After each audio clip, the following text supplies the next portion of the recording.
বিজয় জন্মদিন বা বিজয় উৎসব যে কোনো আনন্দের মুহূর্তেই মিষ্টি থাকে প্রথম সঙ্গী, কিন্তু এবারের নির্বাচনের পর মিষ্টির দোকানে দেখা যাচ্ছে ভিন্ন চিত্র। মিষ্টির স্বাদ এখন উপভোগ করা যাচ্ছে, তবে ক্রেতা কম, বিক্রিও কম। পুরনো নির্বাচনের আনন্দ আর ভিড় এখন নেই।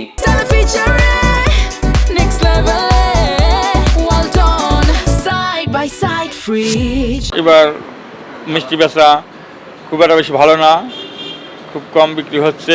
আগের নির্বাচনের বেচার পর অনেক বিক্রি হচ্ছে, অনেক ভিড় হচ্ছে, কিন্তু এবার নির্বাচনের পর বেচাকেনি তেমন খুব হচ্ছে না। এবার বেচাকেনি খুবই কম। অনেক আশা করছিলাম অনেক বিক্রি করব, সে তুলনায় কিছুই হচ্ছে না বিক্রি। পূর্বের নির্বাচনে বিজয় উদযাপনের অংশ হিসেবে নেতাকর্মীরা মিষ্টি বিতরণ করতেন, তখন মিষ্টির দোকানে ভিড় হতো, বিক্রিও হতো অনেক বেশি। কিন্তু এবারের নির্বাচনে বিএনপি বিপুল সংখ্যক আসনে জয়লাভ করলেও দলীয় পর্যায়ে বিজয় উল্লাস সীমিত রাখা হয়েছে। নেতারা নির্দেশ দিয়েছেন এই মুহূর্তে জনগণের পাশে থাকা এবং দায়িত্বশীল আচরণই মূল লক্ষ্য। তাই কোনো ধরনের উচ্ছ্বাস বা জনসভা হয়নি। মিষ্টির দোকানে কম বিক্রির পিছনে এই সংযমই প্রতিফলিত হচ্ছে। মিষ্টি আছে, স্বাদ আছে, কিন্তু কমেছে বেচাকেনা।